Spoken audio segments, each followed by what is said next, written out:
সারা জীবন যা ইনকাম করিব তা বউয়ের কাছে জমা করিব নমো। বউ আমার চিরসাথী ইহকালে আর পরকালে একসাথে দুইজনে থাকিব নমো। বউ আমার চিরসাথী ইহকালে আর পরকালে একসাথে থাকিব নমো। বউ ছাড়া পৃথিবীতে আর কোনো নারীর কথা ভাবিব না নমো।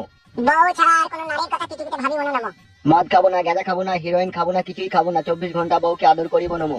বিড়িটাকে খেতে পাবো নাকি? মন্ত্রটা বলতে বলছে, মন্ত্রটা বল। বিড়ি খাবি না কি খাবি সেটা পরে খাবি। কি মন্ত্রটা বলা ভুলে গেলাম, আগে বলো। মদ গাঁজা কখনো কোনোদিনও পান করিব না নমো। মদ গাঁজা কখনো কোনোদিনও পান করিব না নমো। এই মেয়ে, এবার তুমি মন্ত্র বলো। জি বলেন।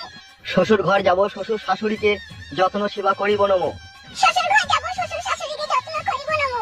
বাবার ঘরে অষ্টমঙ্গলা শেষ করিয়া, বাবার ঘরে অষ্টমঙ্গলা শেষ করিয়া, শ্বশুর ঘরে গিয়ে স্বামীর কানে ফিসফিসানি দিয়া স্বামীকে বাবা মায়ের কাছ থেকে দূরে সরিব নমো। শ্বশুর ঘরে গিয়ে স্বামীর কানে ফিসফিসানি দিয়া তাকে তার বাবা মায়ের কাছ থেকে দূরে সরিব নমো। এবার বল মা, শ্বশুর বাড়ির কথা বাবা মার বাড়িতে বলে অশান্তি লাগিয়ে দিয়া বাবা মার বাড়ি চলে যাব নমো। শ্বশুর বাড়ির কথা বাবা মায়ের কাছে বলে অশান্তি লাগিয়ে দিয়ে চলে যাব নমো। সংসার আমার নিজের ইচ্ছা মতো করবো, ভালো লাগলে করবো, না ভালো লাগলে করবো না। সংসার আমার ইচ্ছা মতো করব, ভালো লাগলে করব, না ভালো লাগলে করব না। এই মন্ত্র তো বড় পাপার বাবার কানে কোনোদিনও শুনিনি বলা। যেমন বিয়ে তেমন মন্ত্র ব্যবহার কেন? ওং নমো। ইচ্ছা হইলে স্বামীর কাছে শুভ না, ইচ্ছা হইলে শুভ না নমো।